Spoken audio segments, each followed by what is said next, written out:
Tratando hoje de racismo, discriminação e meritocracia, nós vamos trocar um pouquinho sobre a ideia do racismo. Primeiro a gente tem que lembrar daquela ideia equivocada de que racismo seria o crime. Racismo é um crime. E pronto. Não, essa é uma ideia equivocada, uma ideia limitadora, uma ideia que a sociologia, diversos estudos sociológicos vão trabalhar a ideia de que isso individualiza a situação e não resolve o problema. Por que individualiza a situação? Porque isso diz que é um problema do criminoso e não um problema da sociedade, um problema de todos nós, mas seria um problema do criminoso. O racismo, sim, é uma discriminação, ele é uma discriminação, certo? É uma discriminação de pessoas, é uma discriminação de grupos étnicos, é uma discriminação que pode ser baseada em cor, etnia, religião, procedência. Então a gente tem discriminação envolvendo judeus, discriminação racial, nós temos discriminações religiosas, ali, e temos discriminação envolvendo, por exemplo, no Brasil, a procedência, pessoas do Sul discriminam pessoas do Norte, do Nordeste. Então nós temos essa situação. E a ideia da ação do racismo é porque a gente vai estabelecer uma hierarquia.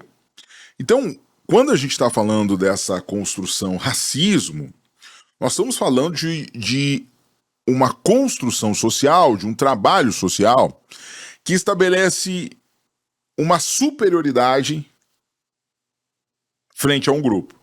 Então nós estamos falando de quem é pego pela essa questão do racismo, de pessoas que vão estar num grupo inferior, num grupo minoritário, num grupo submisso, que é inferiorizado.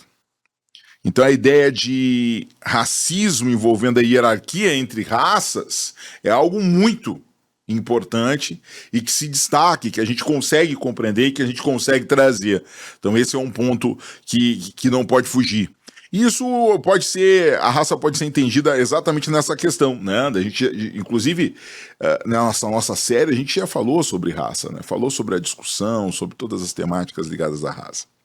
Mas se a gente avançar e pensar conceitos já ordenados, como a Convenção Interamericana contra o Racismo, e combate a outras formas de discriminação, que é um tratado internacional com força de emenda constitucional no Brasil, ou seja, força de norma constitucional, ou seja, nós temos o conceito de racismo constitucionalizado, que é o conceito contido na Convenção Internacional, que vai dizer que o racismo é qualquer teoria, doutrina, ideologia, conjunto de ideias que vão estabelecer um vínculo causal entre características fenotípicas, genotípicas de indivíduos ou grupos, seus traços intelectuais, culturais, seus traços de personalidade e para estabelecer um falso conceito de superioridade racial.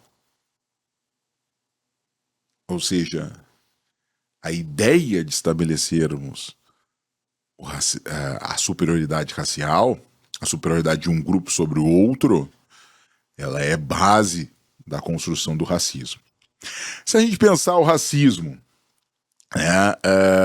aonde ele trabalha com preconceito, aonde ele trabalha com discriminação, aonde a gente vai trabalhar essas circunstâncias, E aí a gente pode trazer, discriminação. Discriminação, nós vamos ter aqueles 4 verbos, Distinguir, preferir, restringir, excluir. Então, esses 4 verbos são os verbos da ação discriminatória. Então, a discriminação é eu distinguir alguém em razão de algo, eu excluir alguém em razão de algo, eu preferir alguém em razão de algo, ou eu restringir o direito de alguém em razão de algo. São tudo construções ligadas à discriminação. Então, a discriminação racial é eu tratar diferenciadamente um grupo em razão da sua raça. Essa seria a ideia, vamos dizer, da discriminação racial. E o preconceito? O preconceito é uma definição de um conceito que eu já tenho pré-determinado de uma pessoa. Ou seja, eu crio um conceito sem compreender as circunstâncias, baseado muitas vezes em premissas ou ideias falsas que estabelecem uma ideia pejorativa sobre algo. Pessoas negras são violentas. Um jovem não tão bem vestido, de chinelo, andando na rua próximo de você, você se preocupa se esse jovem é negro. Você já acha que esse jovem é um assaltante. Preconceitos próprios, nossos, sociais, os negros são mais violentos. Os negros têm, você estabelece, né? As mulheres negras têm maior volúpia sexual. Se estabelecem elementos por preconceitos já definidos, certo? A mulher negra era usada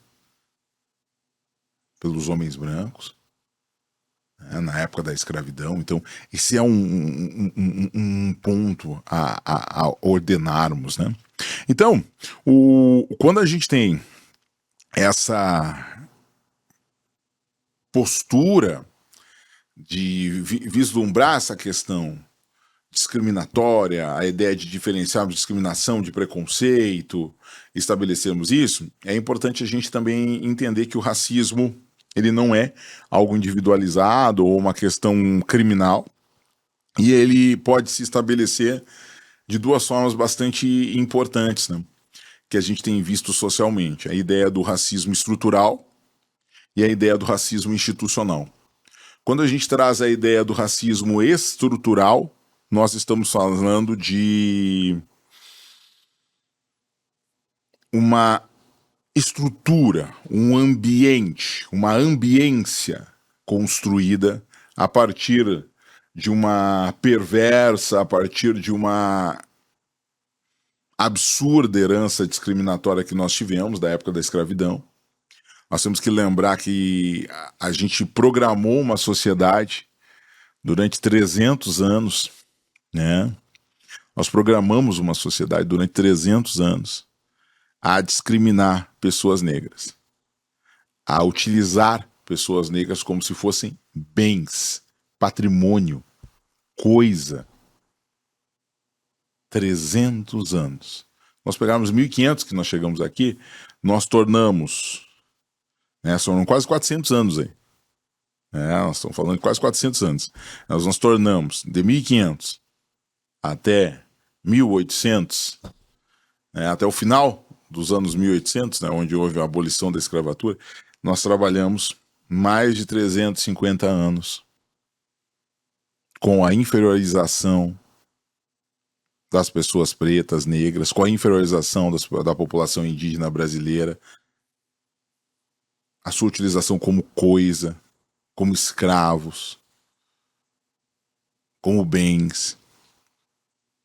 Então, toda essa perversa, ilegal, desumana herança discriminatória da escravidão, ela não some como um passe de mágica a partir da abolição da escravatura. Ela não some, ela não desaparece. O que some, o que desaparece é a escravidão oficial.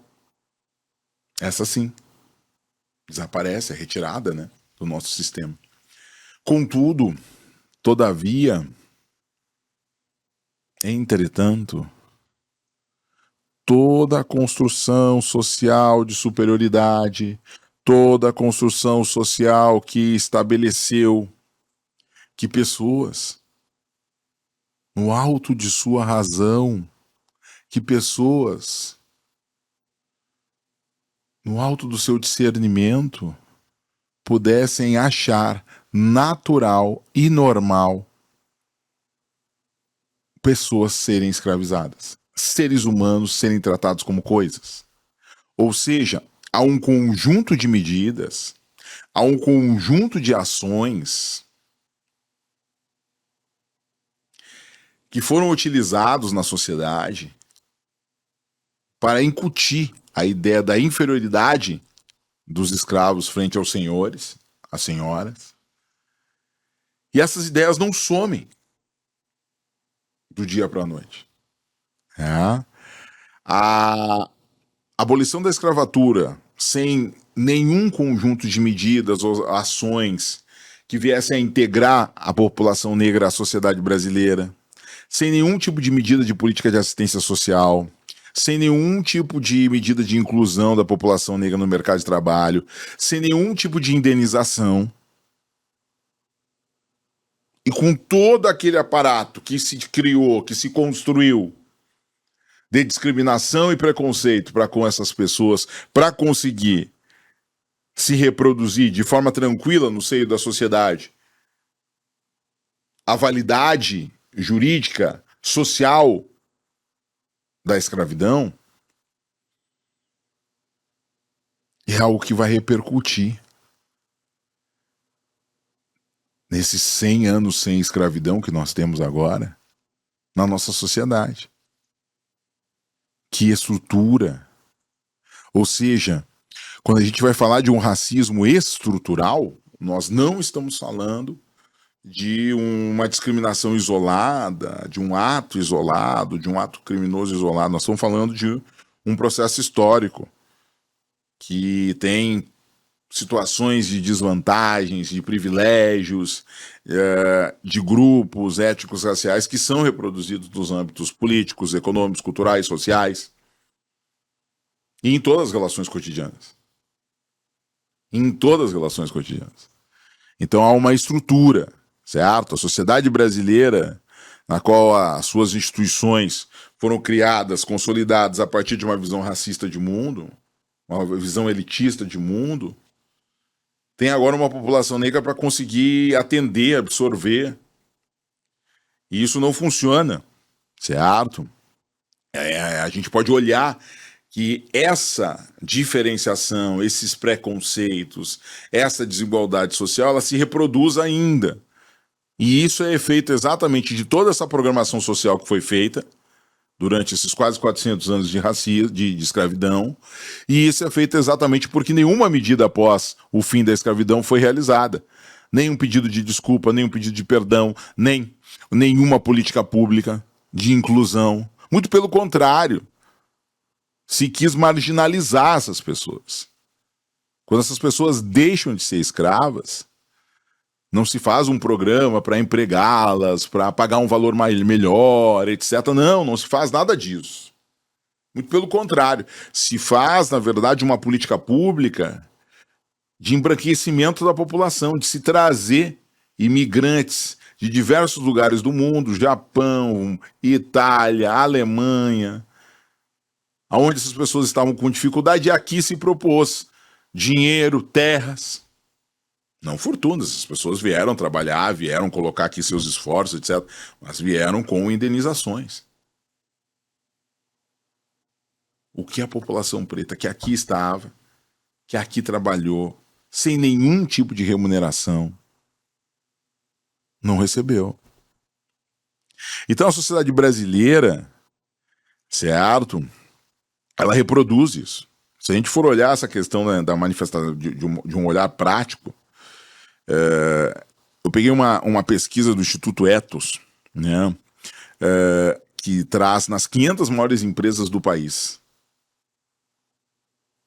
Nas 500 maiores empresas do país, segundo pesquisa do Instituto Ethos, é de apenas 10%, né, o número de negros, sendo a maioria da população nacional. Isso significa que o racismo estrutural é parte própria da ordem social. Se a gente for olhar ainda no Brasil, de acordo com o Fórum Brasileiro de Segurança Pública, o número de homicídios de pessoas negras até 2020 aumentou 11,5%. Entre 2008 e 2018. Enquanto o de pessoas não negras diminuiu 12% nesse mesmo período. Certo? O homicídio de mulheres, nesse período de 10 anos ali, ele aumentou. O maior número de mulheres assassinadas são as mulheres negras, 68%. E aí a gente pode ir pegando dados, por exemplo, a diferença salarial entre negros e não negros, tanto em ocupações formais quanto informais, chega até 73%. São números muito grandes. Nas 500 maiores empresas do país, se a gente for olhar a participação de negros no quadro de executivos ou de gerentes, no de executivos, 4,7% de negros. No de gerentes, 6,3% de negros. Se esta é a maior população, bom, essa desigualdade invisível, essa situação é o que a gente chama de racismo estrutural. Está na estrutura da nossa sociedade porque a nossa sociedade foi forjada para discriminar. A nossa sociedade foi formada para isso. Senão não teria como manter numa sociedade 400 anos a explicação de uma escravidão de uma pessoa humana por outra pessoa. Se eu não criasse situações de tornar pejorativo aquele corpo, objetificar aquele corpo, aquela pessoa, não teria razão. Já a ideia do racismo institucional é aquele racismo que estaria estabelecido dentro das instituições. Instituições que são públicas ou privadas, que são totalmente racistas, onde que há discriminação quanto a isso. Nós não vamos encontrar nem na gerência, nem nos executivos, nem nos diretores pessoas negras. Poucas pessoas negras trabalhando nessas empresas, ou seja, a institucionalização de práticas, de utilização de preconceitos estabelecido dentro de instituições. O racismo institucional ele vai ocorrer, a discriminação vai ocorrer na instituição pública, na privada, de forma direta, indireta, e promove a exclusão, promove o preconceito racial dentro daquela instituição. A gente consegue ver isso. Teve uma foto que viralizou, né? Eu acho que era uma corretora. Não vou tentar chutar o nome da corretora, mas era uma corretora de bolsa de valores. E aí ela fez uma foto no terraço, na cobertura de um prédio que deveria ser a sede da empresa, tirando das pessoas, né? E ali aquela foto é simbólica, né? Porque no grande mercado financeiro, no grande lugar hoje de negócios, dinheiro, transações, ali não se encontrava nenhuma pessoa preta. Ali não se encontrava. As pessoas do mercado financeiro. Isso é uma amostra, um exemplo escorreito do que seria racismo institucional. Há uma novidade que é a ideia de a gente retirar daquele lugar comum insatisfatório, que eram aquelas piadas de mau gosto, ofensivas, às pessoas negras, mas que se utilizavam muitas vezes como um discurso preconceituoso, né? Muitas vezes a comédia, o discurso é uma forma diferente, né, de você, a comédia, o discurso da comédia, o discurso da graça é uma forma diferente de você falar coisas assim, importantes, sérias, de você reproduzir as questões da sociedade. Então, quando você vê uma enormidade de piadas preconceituosas, você vê que isso é uma reprodução da ideia da sociedade na atualidade. Então, um outro tema que surgiu a partir disso foi o racismo recreativo, e aí nós tivemos exatamente essa proibição, né, de estabelecer, de punir, né, essa ideia de brincar com a discriminação, brincar com o preconceito. E por fim, quando a gente constrói todas essas situações de racismo, um elemento vem à nossa mente, né? Mas não somos todos iguais. Não há oportunidades para todos. Eu consegui aqui vencer. A discriminação que há no Brasil não é uma discriminação muito mais social, econômica do que racial, professor. Bom, aqui nós caímos naquela ideia do mérito, né? Que é o grande sistema social que vai dar grande valor ao esforço individual, à capacidade de cada pessoa. E esse é o centro que determina o sucesso daquela pessoa. Não importa de onde ela vem. Mas esse é o primeiro erro, né? Importa muito. Importa muito. O caminho que eu cruzei não será o caminho do meu filho. O meu filho já é o filho do Matheus Silveira. de alguém que criou um espaço na advocacia, de alguém que criou um nome. Isso vai fazer diferença. Queira o meu filho ou não, se ele for para a advocacia, por exemplo. E isso é assim. Não adianta nós nos escondermos nessa situação. Então a meritocracia, quando a gente traz, ela se aplica a diferentes áreas, diferentes formas de educação, diferentes elementos. É importante, cada um tem o seu valor, cada um tem a sua ação, cada um tem atitude para crescer, desenvolver, obviamente que sim. Mas é importante a gente entender que a gente não está sozinho. As circunstâncias, os lugares da onde a gente vem, com quem nos relacionamos, nossa rede de relações familiares fazem diferença. Geram oportunidades, mesmo que a gente não queira. Que outras pessoas que viveram marginalizadas, que viveram excluídas, não vão ter. Então é importante a gente entender que o esforço, sem dúvida nenhuma, é importante, mas se eu pegar um jovem negro de periferia e um jovem não negro de classe média alta, e pegar desde o seu primeiro dia até o dia que eles vão fazer a prova do Enem para medicina, eu vou ver que essas pessoas não saem de lugares diferentes. Elas podem ter o mesmo esforço. O mesmo esforço. O mesmo. Mas essa pessoa que tem todas as oportunidades, oportunidade de alimentação, oportunidade de desenvolvimento, oportunidade de estudar, se preocupar apenas com descansar, oportunidade de ter uma família estruturada, que talvez não seja a realidade dessa outra pessoa na periferia, que tem a questão do transporte, que tem a questão de conseguir a oportunidade, que tem a questão de estudar, que tem... no só olhar que eu posso construir sozinho do zero, e que todo mundo pode, se eu posso, todo mundo pode, desconsidera um elemento que é muito importante.